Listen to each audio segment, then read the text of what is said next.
In today's video, I'm going to teach you how to calculate the gain on the sale of a rental property and report it in TurboTax. We'll walk through the process from start to finish so you know exactly what numbers you need and where they go.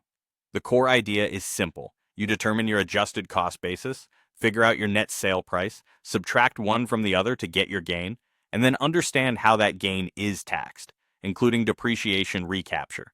TurboTax will guide you through reporting this on IRS Form 4797 and Schedule D. Start by pinning down your adjusted cost basis. Begin with what you originally paid for the property. Add certain purchase-related closing costs that increased your investment, such as title fees or recording fees. Then add the cost of any capital improvements you made over the years. Think a new roof, an added bathroom, or major system upgrades. These are different from routine repairs, which generally don't increase basis. Finally, subtract all the depreciation you've taken or were allowed to take during the time the property was a rental. Your prior tax returns or depreciation schedules will list this amount. The result is your adjusted basis. Next, determine your net sale price.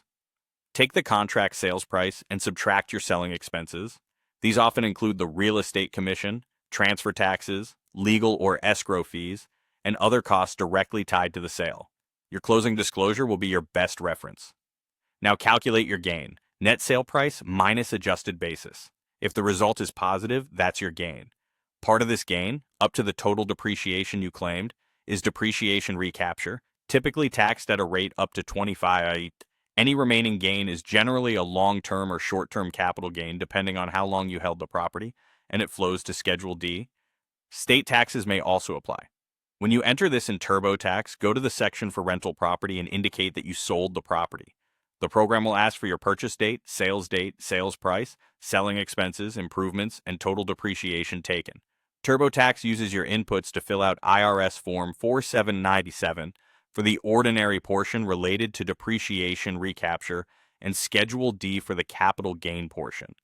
It then calculates the taxes automatically based on your overall situation. Before you start, gather your closing statements from purchase and sale, records of improvements, and your prior depreciation schedules. Double-check dates and amounts to keep everything consistent.